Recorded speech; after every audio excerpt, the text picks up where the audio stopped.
So basically, as I said, I'm going to talk about providing you with information about international medical and dental schools. Who are we to do this? Well, essentially, we've been working with British schools and students for about the last 15, 16 years now, talking about all aspects of going to university outside the United Kingdom. We've been very, very keen to encourage people to just explore opportunities in other countries, and more British students are doing this just as a matter of course. But obviously, during that time, we have really developed a focus on medicine and dentistry. Why is that? Well, supply and demand. This here is a quote from an interview, or an article actually, that Claire Marchant, the CEO of UCAS, wrote just last week. And if you were listening to BBC Radio 4 Today programme this morning, you might have heard us say exactly the same thing on national radio. This is a tougher year to get into university, full stop, than it has been in recent years. And for medicine and dentistry in particular, only 15.6% of those people who've applied this year are actually in receipt of an offer at this moment in time. That is down from 20.4% in 2021.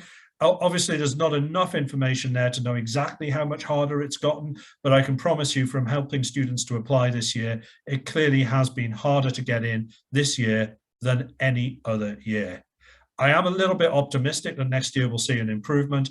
I think it will be the second hardest year ever to get into medical and dental school. Possibly not what you want to hear, but obviously I think you are wise to be here today to already be thinking, you know what, maybe this isn't going to work out at home. Maybe I do need to have a look at what my options are, if indeed I'm passionate about going through with this, becoming a medic, dentist, or vet. So what I'd like to do now is just very briefly run through what is actually available there. What options do you have?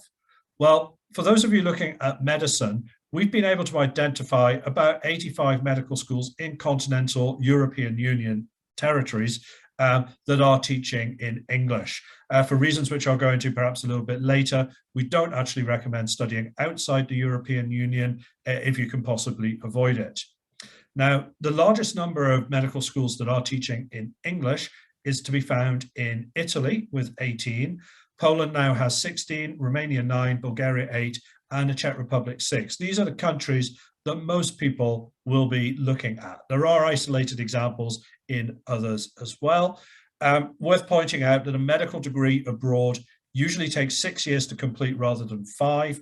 But if you are familiar with the British system, you will know that after the 5 years in the UK, you've got FY1 and 2 to come before you are really properly qualified. So that's 7 years, and actually 7 years in Europe is the same length of time. So even though the degree might look like it's a year longer, in reality, in terms of the journey you're on to become a doctor, it's not going to delay you by 12 months. Tuition fees when it comes to studying medicine abroad. I do need to mention, obviously, that you are not going to be able to take your student loans with you. This is one of the biggest problems that most British students face when going abroad. You are going to be on your own financially. That means each and every one of you has got very, very different financial circumstances, which are obviously none of my business. So I can't really do anything with this other than just make you aware of what opportunity or what the financial implications are. There is no doubt about it that in terms of affordability and ease of getting in, I would say places like Romania and Bulgaria are most likely to be the sensible options.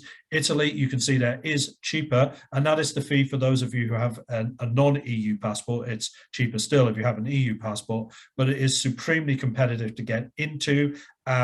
And you might very well find that, you know, while these look on paper very attractive options, the reality, once you start investigating, is that they are riskier, let's put it that way.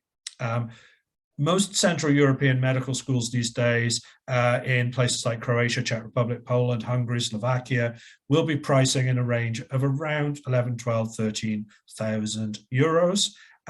There are also private medical schools in Italy as well. About 4 of those 16 I mentioned before are actually private. They have a completely separate fee regime. They are all different, but I would estimate that you'd be paying somewhere between 10 and 20,000 euros a year to go and study there. In Cyprus, there is one private medical school, and that is similarly 19,000 euros, which you might think, how on earth can it be that expensive? Well, if you're an international student coming to the UK right now, the price you're probably looking at is £45,000 a year. So it's cheap if you want to look at it that way. For dentistry, you have fewer options, but they do exist in enough numbers, I would say. 41 different dental schools that we are aware of teaching in continental Europe. The most successful country in the last 5 to 10 years in this regard has been Spain. Spain has been opening up new classes as options in other countries have been closing down. So we have really, as an organization, focused very heavily on Spain and had quite a lot of success with that, particularly in the last 5 years. Apart from Spain, most other options are to be found in Central and Eastern Europe. Again, countries like Poland, Czech Republic, Romania, Hungary, Bulgaria. So some good options there. But to be honest, most people choose Spain these days because the price differential for some of these countries is not nearly as big as you might imagine. Again, on the length of courses here, most are 5 years. Most of them are directly comparable with a Bachelor of Dental Surgery degree that you would get in the UK. Some are a little bit longer, and some Central European universities do actually teach master's degrees, which means they are a bit longer, but they are a bit higher standard, if you like, than what you'd expect in the UK. Not strictly necessary to becoming a dentist in the UK, but, you know, might be a good alternative, a good idea as well. Fees there, the same in Italy as what I pointed out before. Romania, Bulgaria, also likely to be the cheaper options that you will come across. Central Europe, well, these days, Czech Republic and Poland, Latvia, are around €13,500. And as I pointed out, with Spain becoming more attractive, part of that is because they start at about €1,000 more than that. So from a financial, they do go up quite a bit, let's be honest. Not all Spanish dental schools are charging 14,500, I'll promise you that. But there are opportunities available at that price. So that encourages many more students perhaps to look at Spain as their first choice from purely financial reasons. Now, just to be completist, I will mention also the situation around veterinary medicine. Fewer options here than they have even in dentistry. It tends to be the case that most European countries have one, perhaps two veterinary schools, and that is it. In most Central European countries, it is one, which is why you can see places like Hungary, Romania, Estonia, etc. They have one veterinary school. It does now teach in English. Poland is the exception there, because obviously it's a slightly bigger country, I would suggest. They do have 4 options there. So again, most degrees between 5.5 and 6 years to complete, a little bit longer than what you would be expecting in the UK.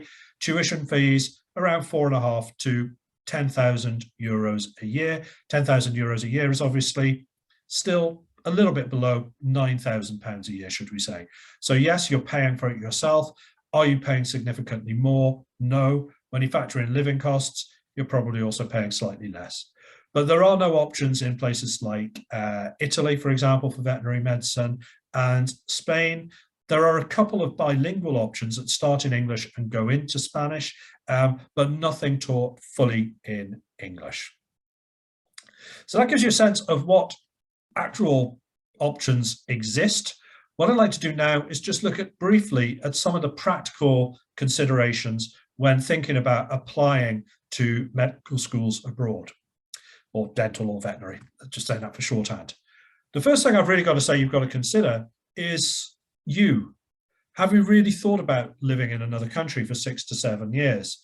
And I say that because, particularly for medics, after you've finished, you're probably going to have another clinical year or two that you are going to need to complete, and it will most likely be more sensible for you to complete that where you've studied than to try and do that in the UK, although occasionally that would be an option that's available. It doesn't work for dentistry, and I don't know any vet schools that allow you to practice back in the UK. The other thing you've got to bear in mind is learning a language. We get a lot of questions about this because it's not something that British students are necessarily particularly confident about, but it is something you are going to have to deal with. For medics and dentists, your patients are going to need you to talk to them in their own language. Do you need to be completely fluent? No, Do you need to learn to a level where you can communicate a little bit and take basic patient histories? I'm going to say yes, always, although the rules and regulations about this do vary from country to country. But I would say this is another part of the challenge you're going to face if you go somewhere else. So be mindful that you are going to have to do this. My advice is always make sure you do a little bit every year while you were there. Don't start and think, oh, I'll put this off to the third year because I only need it in the fourth year or something like that. Those are the students who find themselves blocked from going into clinics. But, do take this seriously. The next thing I put up here actually relates more to the end goal, if you like. Yes, living in another country is a fabulous experience, in my opinion, and something you'll just have to deal with. Yes, learning a language is something you have to deal with as well, but I doubt you would go through the effort of doing both of those things if you were never going to qualify. I fully understand that your goal in going to university abroad is to qualify as a doctor, a dentist, or a vet, and then probably come back to the UK. So all you are really concerned about is, are you going to graduate? Are you going to graduate on time? Which is where this next question comes in. I would always advise you to ask any medical dental school that you're applying to this. How many students are admitted into the first year and how many graduate on time? Now, in some places, the dropout rates can be horrendous.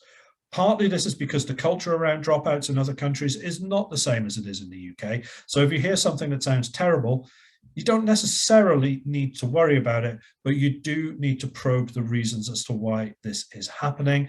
There are all sorts of stories out there about people being need to repeat years. I never get to the bottom of this because students are never completely honest about exactly what's gone on and the reasons why they had to repeat a year, but it does happen. So I would always be mindful of this, and also bear in mind that you are probably going to have to finish studying where you start. We do get a lot of transfer requests. These are almost impossible to deal with. You will usually lose at least a year, and you'll have to pay again for that year if you do transfer. So I'd always advise you go into this thinking, I'm going to stay at this particular medical school, I'm going to stay in this country, and don't think, oh, well, if it doesn't work out here, I'll just shift my credits somewhere else. It's possible, but it's not really a sensible thing to bear in mind. Entry requirements. Now, obviously, we know that the entry requirements in the UK are supremely high. One of the advantages of going to medical schools abroad, dental schools or whatever, is that the entry requirements are usually slightly more relaxed. Doesn't mean it's going to be easy for you to get in, but it does mean you're probably not going to need A-star AA or anything like that. Sometimes your choice of A levels on a subject you've done is not relevant, and the grades are also not relevant as well. Some universities will specify they probably want students with ABB, something like that. But actually, in other countries, there are no prerequisites at all.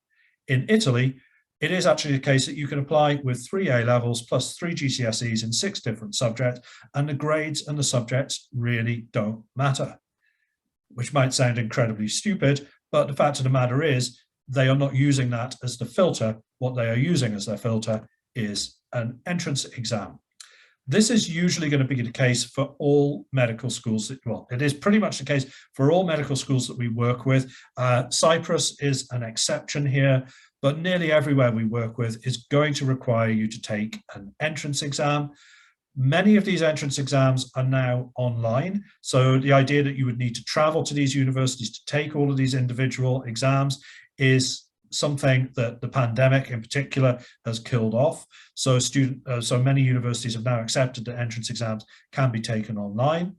Quite a few medical schools do actually organise entrance exams in the UK. These are often timed to fit around like A-level results day and things like that. I'll come back to that in a moment.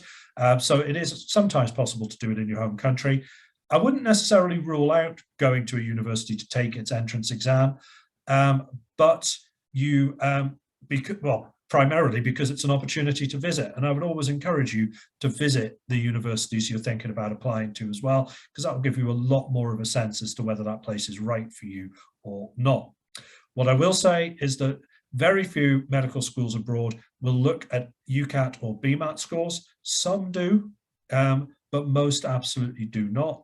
And some occasionally will exempt you from taking an entrance exam if you've already got a bachelor's degree from from a relevant discipline, say biomedical science or something like that. That might exempt you from an entrance exam in one or two places, but I would definitely advise against doing a biomed science exam or degree in the UK first, particularly if that's the only reason you're thinking about doing it.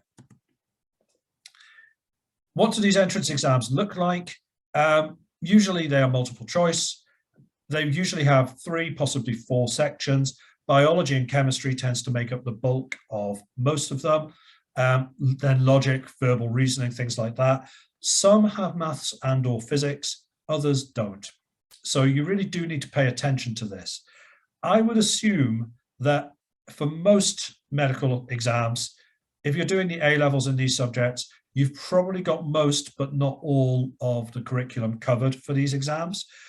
You do need to have a quick review of those, maybe speak to one of your subject teachers to get a sense as to what kind of things you might need to do a bit of background reading around. Some entrance exams are very, very similar to the BMAT in particular. So the Italian exam, the IMAT that they use for most universities there, very, very similar to the BMAT. So some of the resources you can use for that might be appropriate. A lot of universities do also offer you the chance to take preparation courses in the weeks maybe leading up to the exam to improve your chances of success. I have always been a bit of a skeptic about these, but having said that, they started doing that for one of the Italian universities I work with this year, and it has been shown to massively improve students' chances of success. So if you have got your heart set on one university as being the one you want to go for, and they offer a preparation course, it might look like an additional expense, but it might very well be worthwhile. Now, I hope I've given you a bit of a sense as to what your options are there and how the actual entrance exam process is likely to work. I should just mention that interviews are actually very rare. Most universities won't interview you. Cyprus, that I mentioned earlier, does. That's part of their assessment. They've literally modeled their assessment or their method of entry pretty much on British universities, minus the UCAS and or BMAT. Spain, for dentistry, interviews are becoming more common, but generally speaking, no. But for you to research your options in more depth, what are the sensible ways of doing that? Well, I would always advise you to speak to students who are currently there, but I do have to be a little bit cautious about this because their experience will not be yours. And everybody does seem to have a very, very different experience about applying to dental school and medical schools abroad. But, you know, they will be able to give you an insight into the day-to-day life. We are always, with some universities, you've got to bear in mind that we might deal with 2,000 inquiries to some medical and dental schools, and there might be 20 or 30 British students there. Are we going to put you in touch with them? Not really, because it's just overload, but there are ways and means in which we do connect students through webinars occasionally, open days and things like that. So we're not hiding students, we're just protecting them, if you like. So sometimes students are their own worst enemies in terms of saying, yeah, I'll answer whatever questions you've got. There's also a lot of information you can find in online forums, such as the Student Room.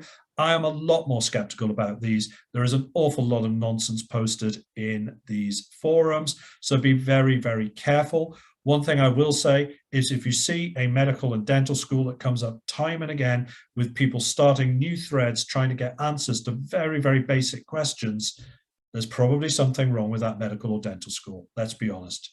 And people are not really believing the information that they are seeing. Part of the reason for that might be the next thing I put here on this slide, agents. Now, to be completely honest, we are occasionally an agent. I don't like working as an agent, but some of the universities we work with, that's what they want. They won't do it any other way. So that's the way it's got to be.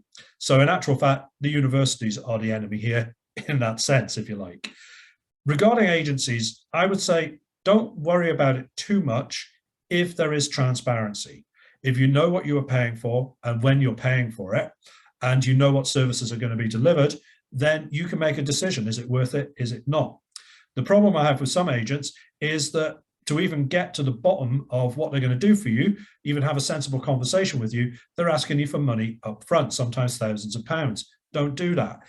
It's not exactly a good way to start a working relationship.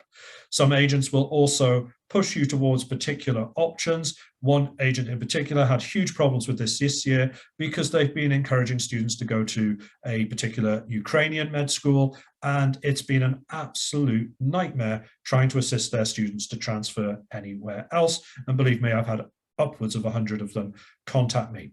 So I have mixed feelings about agents. I do see their usefulness, but mostly I see their usefulness around things like helping you with visa processes, getting all the necessary documentation translated, helping you settle in when you move over there, guaranteeing you a place at a university. That's dodgy, to be honest. If an agent is saying, we've got guaranteed places just for students that we introduce, I'm going to say probably no, they don't. Another issue with agents that I have, and this is one that's, well, your fault as much as anything else, is that you're going to want everything that you want. And if an agent promises you everything that you want, you're more likely to sign up with them than somebody else. But you have to be careful. Things like, oh yeah, you can study in the UK online and don't worry about it. Things like, oh yeah, we're starting up a UK campus. You know, these are not necessarily good things for you to hear. Okay, so be very, very skeptical about those. But there is a role for agents, I would suggest, and they do help students get in to some universities rather than others. But yeah, just be very, very careful. So moving on from where you're going to look for information and what kind of places you might apply to, hopefully by now you'll be able to get a bit of a sense of, well, there's these universities that look good, there's these universities that I'd like to try and apply to. So how do you build a sensible application strategy? Well, there's a lot I can say about this. Getting in abroad is not simple. So I think it's unwise to just settle on one medical school, dental school, or whatever that you're going to apply for. Having said that, you probably do want to, have one that you choose above all others, because it's difficult to kind of apply to them simultaneously and see what you get. You'll be very used to the UCAS system, where you fill in one form, you select 4 medical schools, dental schools, vet schools, or whatever, and then you get offers or rejections. It's not nearly as coordinated as that abroad. So it just doesn't really work very well in connection with the UK. What I would advise you to do is use this summer holiday coming up to do your research into your options and come up with the places that you might like to apply to. But please don't apply until you know what's going on in the UK. Now, some of you might get predicted grades or might already know on the basis of your GCSEs that will not support an application in the UK, and you already know that. You're actually in a bit of an advantage when it comes to applying to universities abroad because you can start your applications ASAP. If you are applying in the UK, you do kind of need to wait and see what happens there before you start applying abroad. There are a couple of reasons for this. The first one is that international universities do not like being considered as insurance choices. They all know that they are plan Bs from the perspective of British students, which doesn't mean they are worse, by the way. A lot of people get it into their head that this is a backup plan, but these are excellent dental schools, medical schools abroad. So don't start treating them like they are second rate because they don't like it. So I do get some medical schools contact me saying with frustration that they had a load of British students who they thought were going to come, and then all of them have changed their mind because, hey, they happen to get a place somewhere else or back in the UK. The other reason you don't want to apply before you know exactly what's going on in the UK is financial. You're going to have to put down money. You might have to pay an application fee as part of the strategy to even get a place, but that should never be that much. The highest one I've ever come across is one of the universities in Germany where it's about 500 euros, but you should never have to pay that much. And you should never have to pay, certainly never have to pay more than that to any agent or anything, just to put forward an application. When you get an offer, however, if you get an offer, then you are going to have to put down a deposit. And that can sometimes be as much as 50% of the fees. So be mindful that that is money that you probably won't get back should you later pull out. So you might be risking several €1,000 to do that. Take notice of application deadlines and test dates. This is important as well, because as I said before, every university works to a different timetable. So you might, when you're coming up with your shortlist of universities, have one that's your first choice that you can only apply to after the admissions to the second choice have already closed. So we do encourage people to go sort of in date order a little bit. Start with the first, move on to the next, and then the next, if you like. And, you know, that way you won't miss out on anything. I'll give you a few ideas of deadlines and so on in a moment. Well, I'm going to do it right now, actually, on this slide for medical schools. When do medical schools get full? Well, the first ones to get full are the private medical schools in Italy. You usually have to be starting on your application with them around December, January, okay? This is after the October you apply through UCAS. So you might already have had 4 rejections by then, or you might have gone to interviews and been waiting to see what happens next. But the private options in Italy, they do fill up quickest, and their entrance exams are the earliest that we are aware of. The Central European options in particular, most of their entrance exams, well, they might have one in April, May, but they sometimes have them in August as well, like I said before, timed to happen after results day, let's put it that way. The one set of universities that are med schools that are very, very difficult from a UK perspective are the public medical schools in Italy. These are the ones where you have to take the entrance exam, which is the IMAT, which is related. It's 2/3 of the BMAT that you might be already taking in the UK. The exam happens in September, which is literally about 2-3 weeks before term starts, okay? But you have to register for the exam before A-level results day. So if you're sitting there thinking, oh, I'm a little bit skeptical about whether I'm going to get the results for an offer that you're holding then, you might want to apply in July. It will cost you like about €150, something like that, so that you can take the exam straight away. The other problem with the public medical schools in Italy is that competition is fierce. There are, like I think there's 14 or 15 public medical schools right now. Usually they have around 60 places maximum. So you can do the maths on that. You'll work out there's maybe 900 places, something like that. And there'll be easily upwards of 5,000 people applying. You will get a place, like I said, a couple of weeks before the term starts. And that is particularly unhelpful in the current climate because British students do now need visas to get to universities in European Union countries. And the timeline for that means you're going to miss out the first few weeks of term before you're actually able to get to that university. So I do think that the public medical schools in Italy are a good option for you to have a look at. But I do think a lot of people actually end up having to take a gap year after not getting in first time or getting in a sensible time frame. So that is very complicated. They have wanted to change it in Italy, but it's not worked.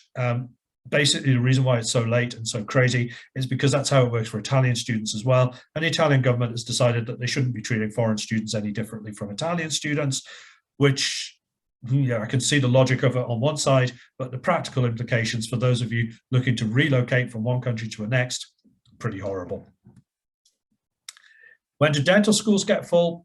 Well, to be honest, this year, I don't know when they're going to get full next year. They operate rolling admissions, meaning first come, first served. 2 years ago, that meant we still had places on results day. Last year, we were full by about April. This year, we were full by January, February. Next year, I don't honestly know, but there are lots of people already asking questions about 2023. So I would encourage you to apply early, but obviously not before you know what's going on in the UK. Central European dental schools, some will get full, but others just don't. So I reckon your chances right up to results day will be pretty good.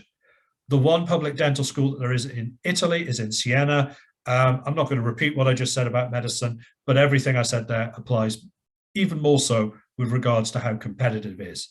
If you're thinking of making Siena your first choice for a dental school abroad, you are effectively asking to take a gap year, I've got to say. Veterinary schools, by the way, they have become more competitive this year. There's no denying that. The places that we work with have been full for a couple of months, and usually they have places right through to about July. So veterinary medicine is getting tougher as well.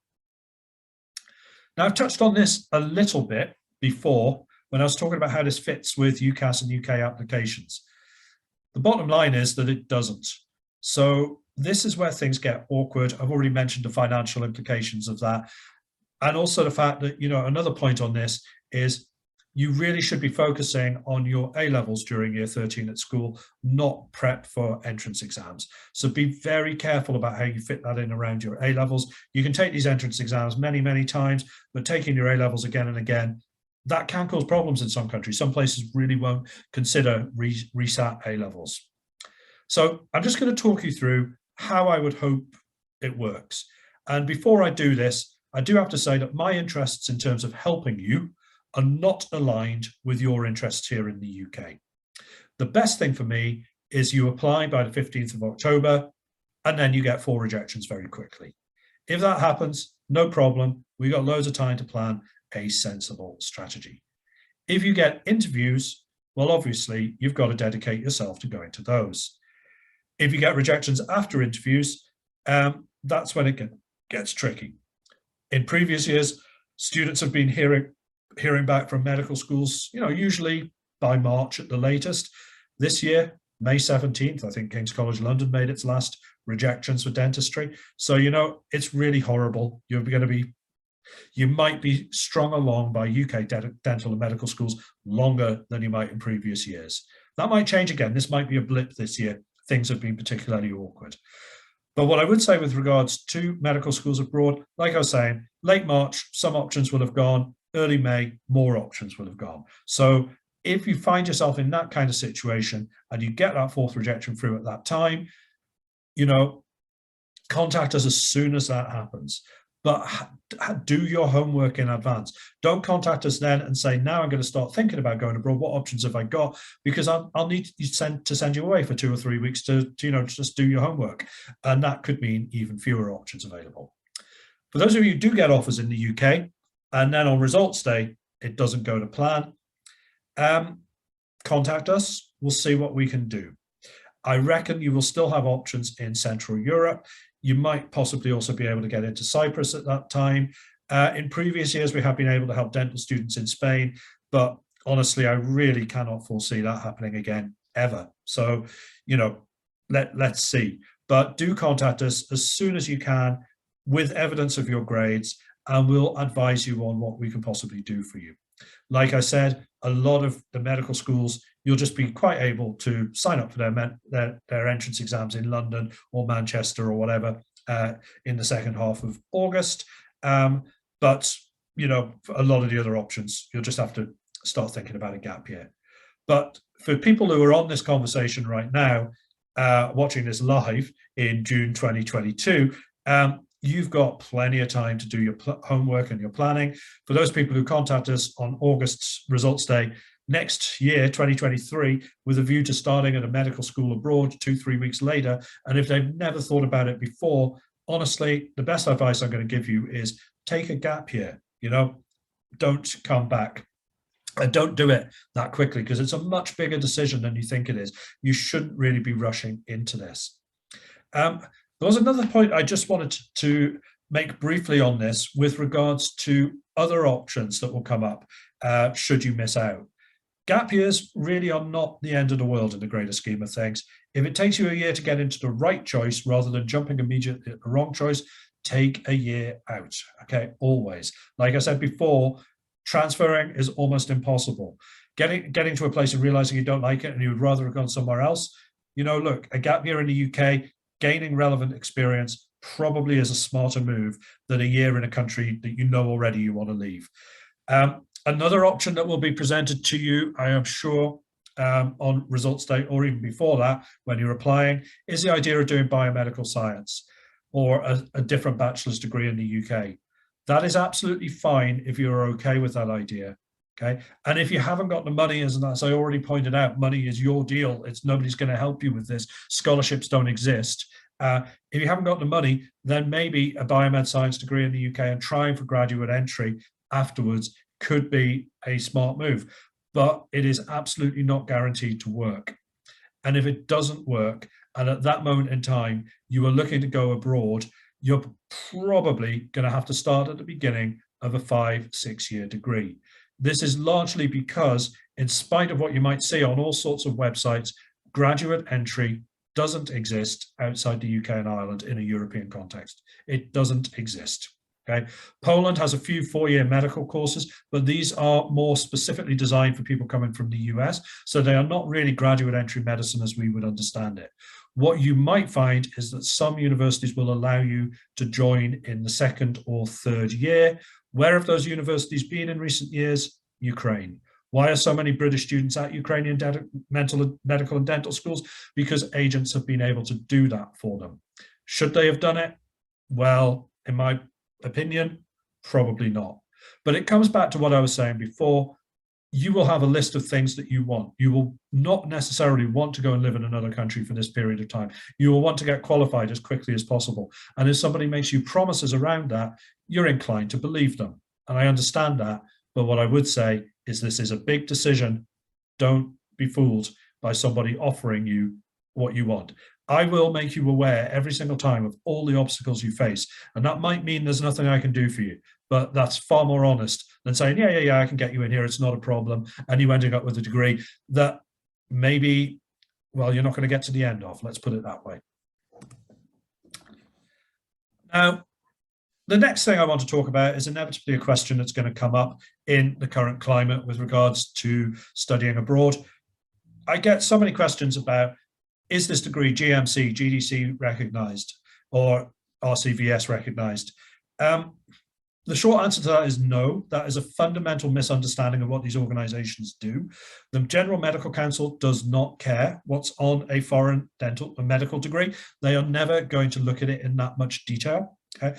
What they will do and what they have done is, if it's on the World Health Organization list, if it's within the European Union until now, they've had to be able to accept it. So if it's recognized if a German degree is recognized in Germany, it's recognized in the UK.